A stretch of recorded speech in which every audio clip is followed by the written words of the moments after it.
Suivez sur AfroWeb TV l'actualité politique, économique et sociale, bref, dans toute son entièreté sur www.afrowebtv.com.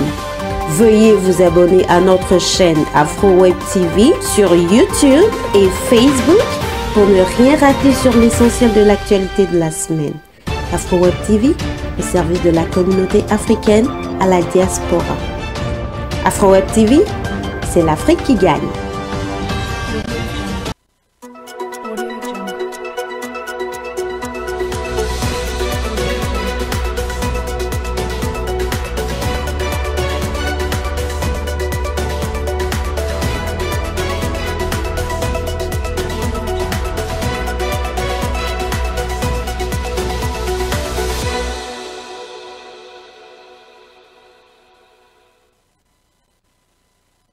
Bonjour ou bonsoir à tous et à toutes. Voilà, c'est l'heure des actualités de la semaine sur AfroWeb TV en collaboration avec FM Liberté, la radio de la diaspora africaine. Les titres.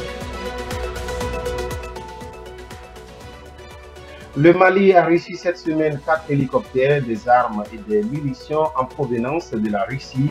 Cette livraison intervient à un moment où le pays est en pleine tension avec la France, ex-puissance coloniale et partenaire historique.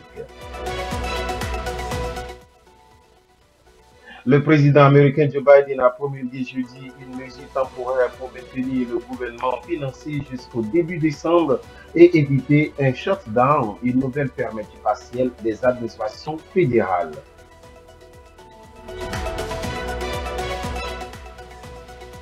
Et puis la page sportive dans cette édition du football, les résultats de la 10e journée de la Ligue des Champions vous seront livrés dans les détails après. Mesdames et messieurs, bienvenue. Alors que le pays est en pleine tension avec la France, les autorités maliennes ont reçu jeudi une livraison de 4 hélicoptères, des armes et des munitions en provenance de la Russie. Dans sa déclaration, le ministre malien de la Défense, Sadio Kamara, a affirmé que l'achat de 4 appareils provient des fonds du budget national dans le cadre d'un contrat signé en décembre 2020. Par contre, le reste du matériel a été offert par la Fédération de Russie.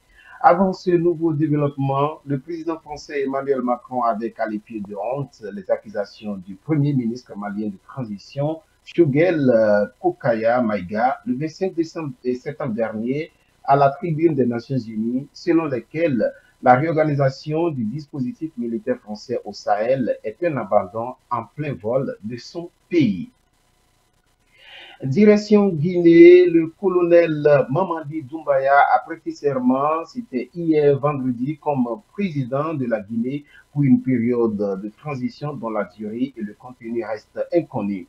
Le commandant des forces spéciales qui ont renversé le président Alpha Condé le 5 septembre dernier a juré de préserver en toute loyauté la souveraineté nationale, de consolider les acquis démocratiques, de garantir l'indépendance de la partie et l'intégrité du territoire national.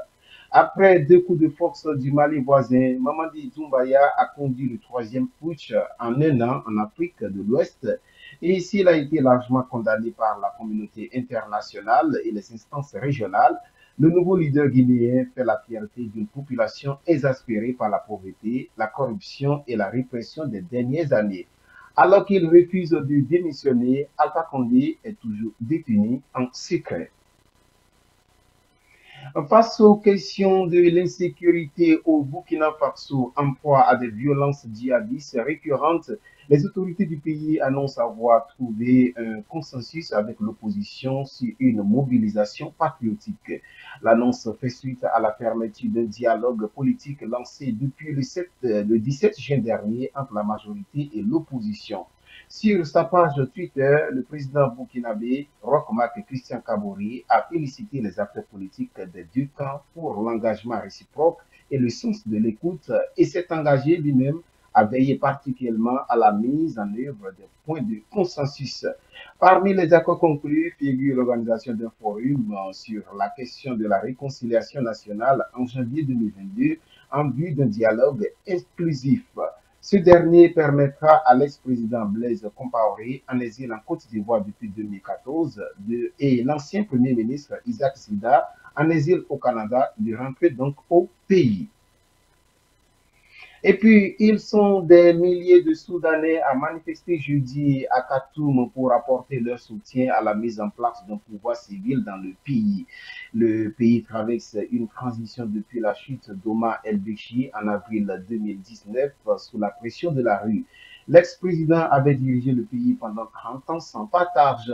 Et il faut dire actuellement, le Soudan est dans les mains d'un conseil souverain composé de civils et de militaires qui a pour mission d'assurer la transition vers un pouvoir civil. Cependant, les autorités soudanaises avaient affirmé avoir déjoué un coup d'État manqué le 21 septembre dernier, impliquant des responsables civils et militaires de l'ancien régime d'Omar El-Béchi. 11 officiers ainsi que des civils ont été arrêtés. Et par ailleurs, le Soudan et le Soudan du Sud vont rouvrir la frontière terrestre entre les deux pays après 11 ans de fermeture. Cette décision fait suite à l'accord conclu en août dernier entre le président sud-soudanais Salva Kiir et le premier ministre soudanais Abdallah Hamdok. Les deux parties ont également promis mener les actions nécessaires pour résoudre les problèmes auxquels fait face le commerce transfrontalier, à savoir les taxes inutiles, les barrières administratives et les pratiques de corruption à la frontière. Au Nigeria, les hommes peuvent désormais obtenir 14 jours de congé pour prendre soin de leur nouveau-né. Le Conseil fédéral des ministres du pays a approuvé l'introduction du congé de paternité pour les fonctionnaires. Cette nouvelle décision fait partie du nouveau règlement de la fonction publique. Les 14 jours sont accordés aux hommes lorsque leur conjointe ou épouse accouche d'un nouveau-né ou si le mari et la femme viennent d'adopter un bébé de moins de 4 mois.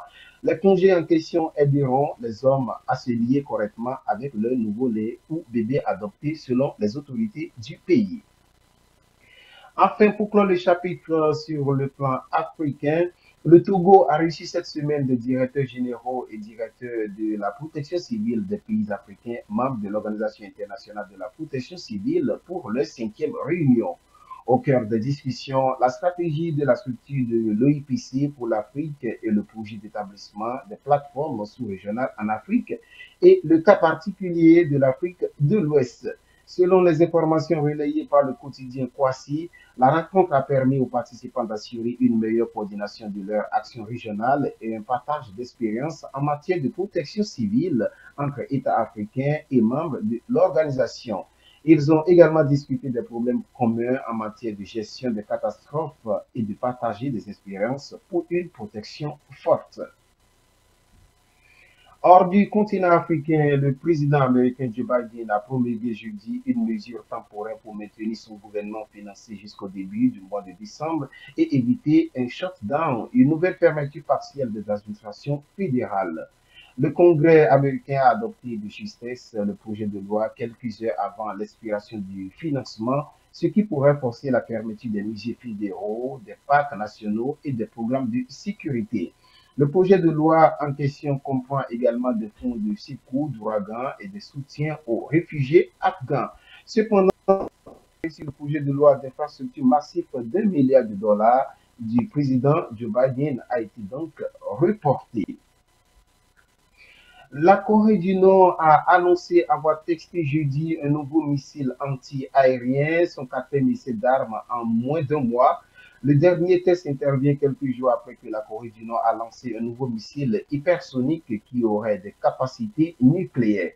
En réaction, le secrétaire d'État américain Anthony Blinken a déclaré que ces tests créent de plus grandes perspectives d'instabilité et d'insécurité. De son côté, Pyongyang affirme que ces armes sont nécessaires à l'autodéfense, accusant les États-Unis et la Corée du Sud de double standard. Les derniers tests sont considérés comme un signe clair que Pyongyang n'a pas l'intention de ralentir le développement de ces armes malgré les sanctions strictes. Nous entamons à présent la page sportive.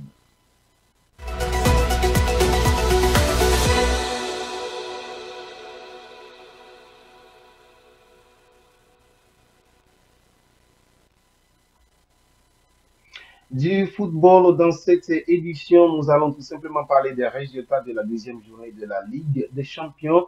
Déjà mardi soir, le Real Madrid a été éliminé par Sheriff Tiraspol, un but contre deux. Ajax a battu Besiktas 2 buts à 0. Le Borussia Dortmund a battu Sporting Portugal 1 but à 0. Et puis AC Milan s'est incliné devant Atlético de Madrid 1 but contre 2. Le FC Porto a été éliminé par Liverpool, un but contre 5. RB Leipzig, lui, a été battu par FC Brugge, un but contre 2. PSG a battu Manchester City 2 buts à 0.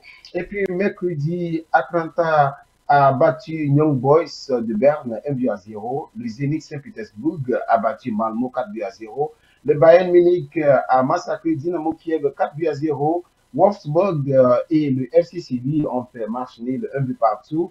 Le Benfica a battu FC Barcelone 3 buts à 0. Manchester United a battu Villarreal 2 buts à 1 et Salzbourg Lille 2 buts à 1. Enfin, Juventus et Chelsea ont fait match nul 1 but partout. Voilà, c'est la fin de cette édition. Merci de nous avoir suivis. Nos prochaines informations vous reviennent samedi. Mais toutefois, vous pouvez vous rendre sur notre page Facebook et YouTube AfroWeb TV ou également pour plus d'informations, vous pouvez consulter les www.afrowebtv.com.